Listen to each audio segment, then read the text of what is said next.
दोस्तों, आप सबका एक बार फिर से एनएससी फिजिक्स क्लास में स्वागत है।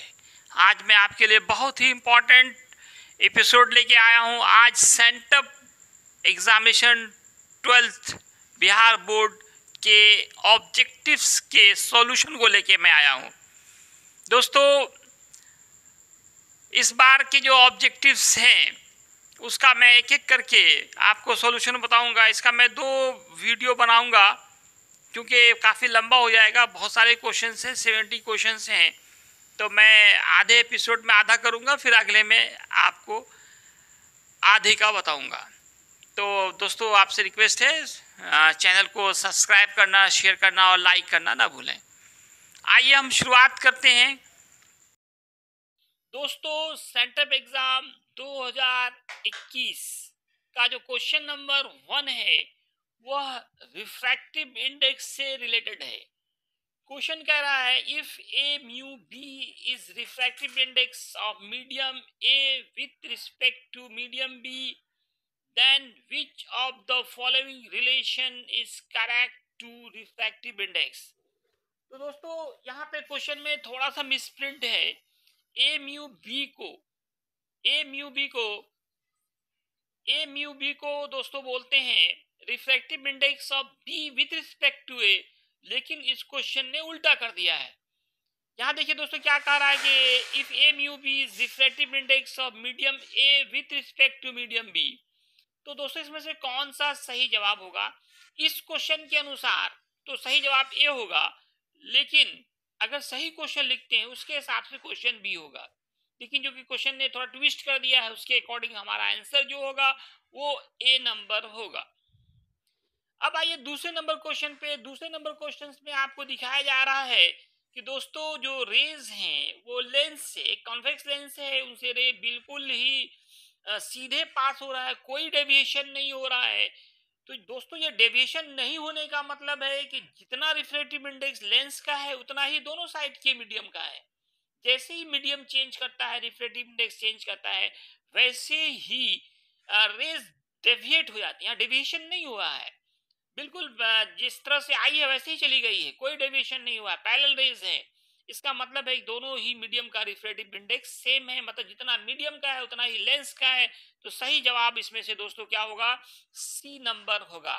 मतलब मीडियम का रिफ्रैक्टिव इंडेक्स और लेंस का रिफ्रैक्टिव इंडेक्स दोनों बराबर होगा। क्वेश्चन नंबर जो 3 है उसमें कहा जा रहा है कि रिफ्रैक्टिव इंडेक्स ऑफ मीडियम ये दिया गया √2 है, तो आपको क्रिटिकल एंगल निकालना है।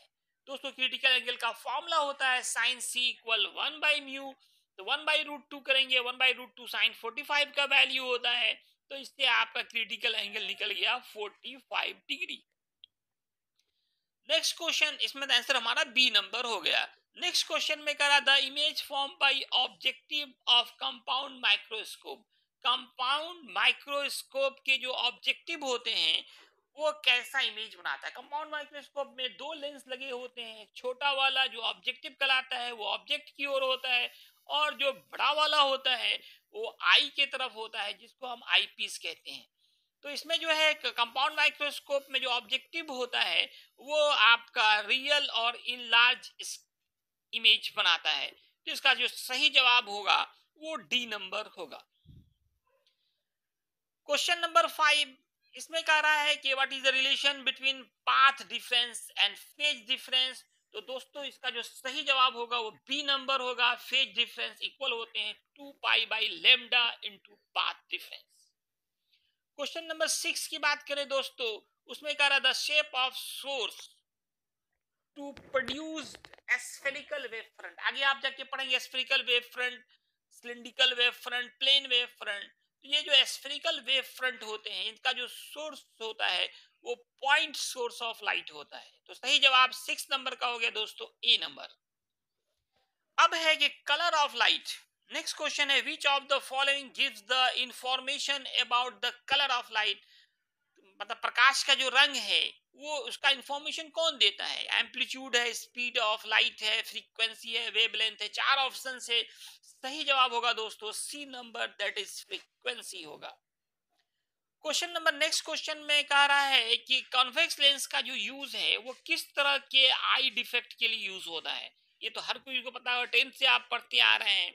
इसका सही जवाब होगा दोस्तों हाइपर मेट्रोपिया या लॉन्ग साइटेडनेस, मतलब सही आंसर हुआ डी नंबर। अगला नंबर क्वेश्चन कह रहा है कि एक लेंस है जिसका हवा में फोकल लेंथ है एफ ए, और उसको फिर वाटर में डिप कर दिया गया और उसका फोकल लेंथ एफ डब्ल्यू। तो दोनों में क्या रिलेशन है? याद रखें दोस्तों, जब किसी लेंस को वाटर में डुबा दिया जाता है तो उनका फोकल लेंथ 4 टाइम्स हो जाता है। तो एफ डब्ल्यू बराबर होगा 4 × एफ ए। तो सही जवाब जो क्वेश्चन नंबर 9 का होगा वो सी होगा। क्वेश्चन नंबर 10 नंबर में कह रहा है कि with increase in wavelength refractive index of medium. तो दोस्तों इसका जो सही जवाब होगा कि अगर वेवलेंथ इंक्रीज कर रहा है तो रिफ्रैक्टिव इंडेक्स क्या होगा दोस्तों? तो ये भी इंक्रीज करेगा। इसका सही जवाब जो होगा वो ए नंबर होगा। अब नेक्स्ट क्वेश्चन में है SI unit of gradient of potential. Gradient of potential जिसको हम लोग ई भी बोलते हैं। ई का फॉर्मूला आपने पढ़ा था minus DV by D R. Minus DV by D R में डीवी बाई डी आर को हम लोग कहते हैं पोटेंशियल ग्रेडियंट कहते हैं। ये क्या है? Electric field intensity. Dv by D r आ रहा है, डीवी का हो गया वोल्ट, आर का हो गया मीटर। मीटर नीचे ऊपर लाएंगे तो वोल्ट मीटर इनवर्स होगा। इसलिए सही जवाब जो 11 नंबर का है वो डी नंबर होगा दोस्तों।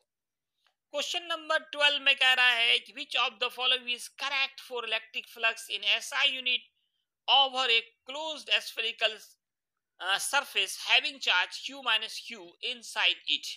तो दोस्तों ये जो प्रॉब्लम है, ये क्वेश्चन है वो गॉस थ्योरम पे बेस्ड है। गॉस थ्योरम में आपने क्या पढ़ा है? फाई बराबर क्यू बाई एप्सिलॉन नॉट, मतलब जितना चार्ज हो उसको एप्सिलॉन नॉट से डिवाइड करना है।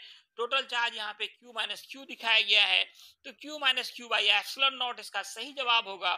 तो दोस्तों सही जवाब हमारा 12 का ए नंबर आ गया। तो सही ऑप्शन होगा ए नंबर।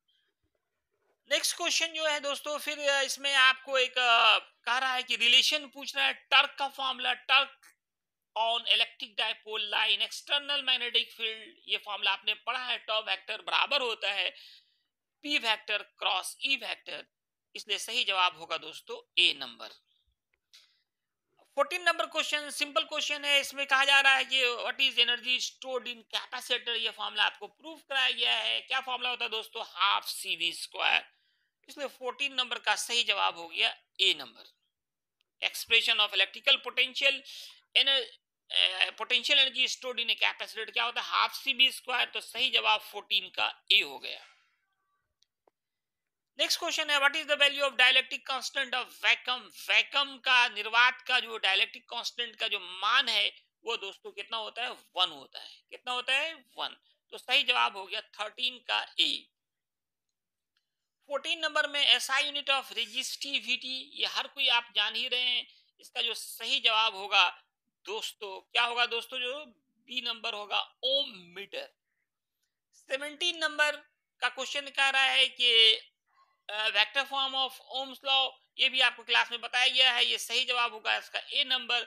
जे वेक्टर इक्वल होगा सिग्मा इनटू ई वेक्टर। अब आपको मैं 18 नंबर क्वेश्चन बताने जा रहा हूं। इसमें कह रहा है येलो कलर का जो कोड है वो कार्बन रेजिस्टेंस में कितना होगा। तो दोस्तों इसके लिए मैंने एक ट्रिक बताया था। BB Roy great Bihari has very good wife. इस ट्रिक से आप पकड़िए बीबी रॉय। बी पहला बी था आपका ब्लैक, फिर ब्राउन, बीबी रॉय, फिर आर से रेड, ओ से ऑरेंज और वाई से येलो। तो 0 1 2 3 4 जीरो से शुरू करते हैं आप। तो येलो का जो डिजिट कोड आया वो 4 आ गया। तो 4 कौन सा ऑप्शन है? तो बी नंबर है। तो 18 का बी नंबर ही सही जवाब होगा। नेक्स्ट क्वेश्चन दोस्तों जो है 19 नंबर में कह रहा है मैं क्वेश्चन पढ़ दे रहा हूं, आप क्वेश्चन सुन लें। The motion of electron inside a current carrying conductor is. किसी करंट कैरिंग कंडक्टर के अंदर इलेक्ट्रॉन का मोशन कैसा होता है? यूनिफॉर्म होता है, एक्सीलरेटेड होता है, यूनिफॉर्म एवरेज होता है या डी एक्सीलरेटेड होता है? तो दोस्तों यहाँ पे ड्रिफ्ट वेलोसिटी की बात है। आप याद कीजिए ड्रिफ्ट वेलोसिटी आपको बताया गया कि किसी भी कंडक्टर के कंडक्टर के अंदर इलेक्ट्रॉन्स की जो वेलोसिटी होती है वो ड्रिफ्ट वेलोसिटी कहलाती है। वो यूनिफॉर्म एवरेज वेलोसिटी होती है। जो सही जवाब जो होगा 19 नंबर का, 19 नंबर का, वो सी होगा। अब नेक्स्ट क्वेश्चन का रहा इंपीडेंस क्या है। तो दोस्तों आपको कंबाइंड सर्किट पढ़ाया गया था एसीसी में, उसका जो टोटल रेजिस्टेंस होता है वो इंपीडेंस कहलाता है। इंपीडेंस किसको रिप्रेजेंट करता है दोस्तों? रेजिस्टेंस को रिप्रेजेंट करता है। इसलिए 20 नंबर का जो सही जवाब है वो सी नंबर है। क्वेश्चन नंबर 21 जो कह रहा है कि power factor of LR circuit. मैंने आपको पावर फैक्टर पढ़ाया है, ये cos फाई होता है। एलआर सर्किट का फेजर डायग्राम देखें, उसमें cos फाई निकालें, फॉर्मूला बी बाई एच होता है। बी के जगह पे ई आर, एच के जगह पे ई डालते हैं, ई आर को आई आर और ई को आई जेड लिखते हैं। जेड का formula root under R square plus omega square L square होता है। तो सही जवाब दोस्तों इसमें हो गया बी नंबर। सही जवाब हो गया B number, R by power factor of L R circuit जो होगा वो R by root under R square plus omega square L square होगा। 22 नंबर क्वेश्चन, ये भी किरचॉफ लॉ पे बेस्ड है। आपने पढ़ा है कि टोटल इनपुट करंट बराबर होता है टोटल आउटपुट करंट। इसमें एक डायग्राम दिया गया है, इस डायग्राम में आपको दिखाया जा रहा है कि 10 एम्पियर का करंट आउट हो रहा है और 4 एम्पियर और 8 एम्पियर का करंट इन हो रहा है और आई एम्पियर आउट हो रहा है। तो जितना इनपुट होगा उतना ही आउटपुट। इनपुट टोटल देखिए आपका 12 एम्पियर आ रहा है और एक तरफ से आउट 10 एम्पियर है, दूसरी तरफ से आउटपुट कितना होगा? तो इधर 12 आया था, ये आउटपुट भी 12 होना चाहिए। 10 मालूम है तो दूसरा दोस्तों क्या होगा? 2 एम्पियर होगा। तो 22 का सही जवाब होगा सी नंबर, मतलब 2 एम्पियर होगा।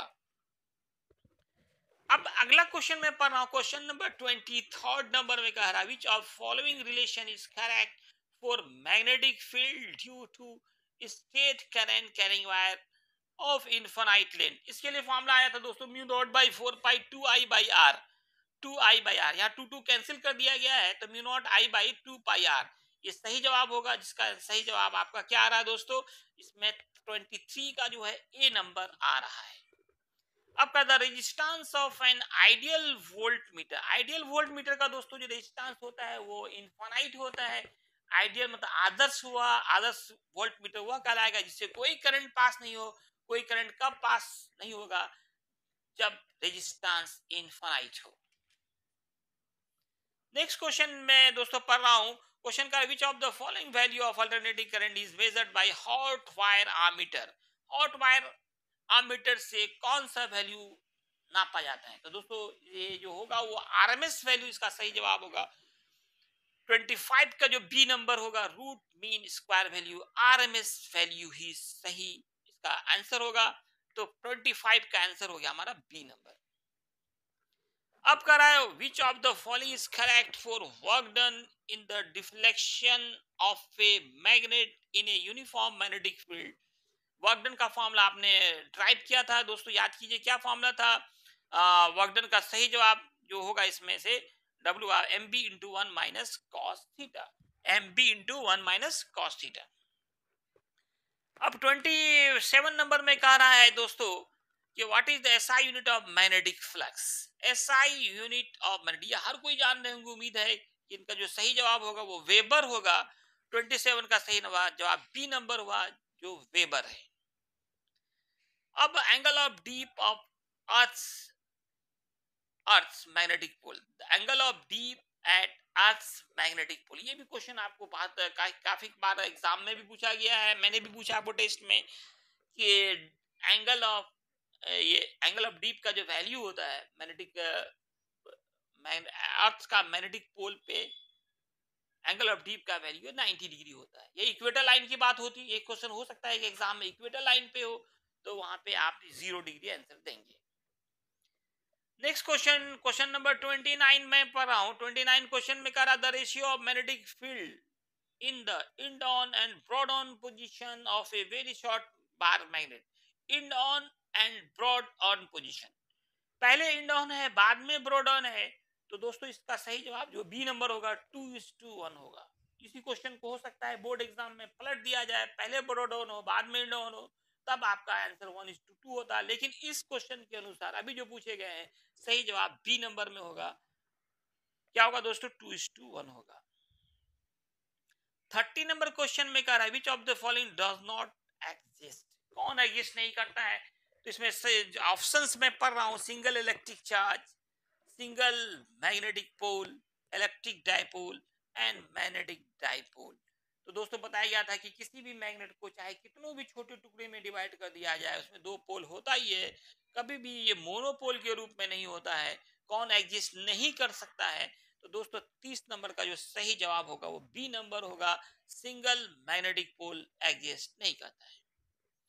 अब फोटोन की एनर्जी कितनी होती है? फोटोन की एनर्जी जो होती है वो एच न्यू होती है या एच सी बाई लेमडा होती है। तो यहाँ जो हमारा ऑप्शन है वो डी नंबर होगा, एच न्यू। क्योंकि फोटोन की जो एनर्जी होती है लाइट एनर्जी के छोटे छोटे पैकेट के रूप में पाए जाते हैं, जिसे फोटोन कहते हैं। फोटोन की एनर्जी एच न्यू होती है। 32 नंबर में कह रहा है कि बताइए इसमें से किस पे चार्ज नहीं है। Which of the following has no charge. Alpha particle, इस पे आपको पता है +2 चार्ज होता है, बीटा पे -1 चार्ज होता है।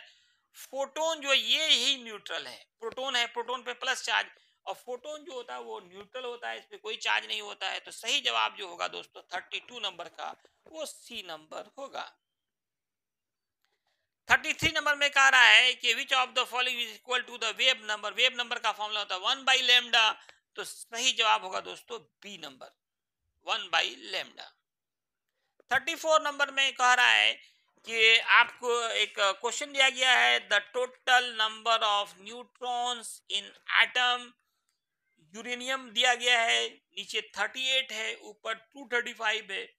इस दोनों को आप माइनस कीजिए, जो सही जवाब होगा नंबर ऑफ न्यूट्रॉन का फॉर्मूला याद कीजिए, mass number minus atomic number. ऊपर वाला मास नंबर है, मास नंबर कितना है दोस्तों 235, एटॉमिक नंबर कितना है 38।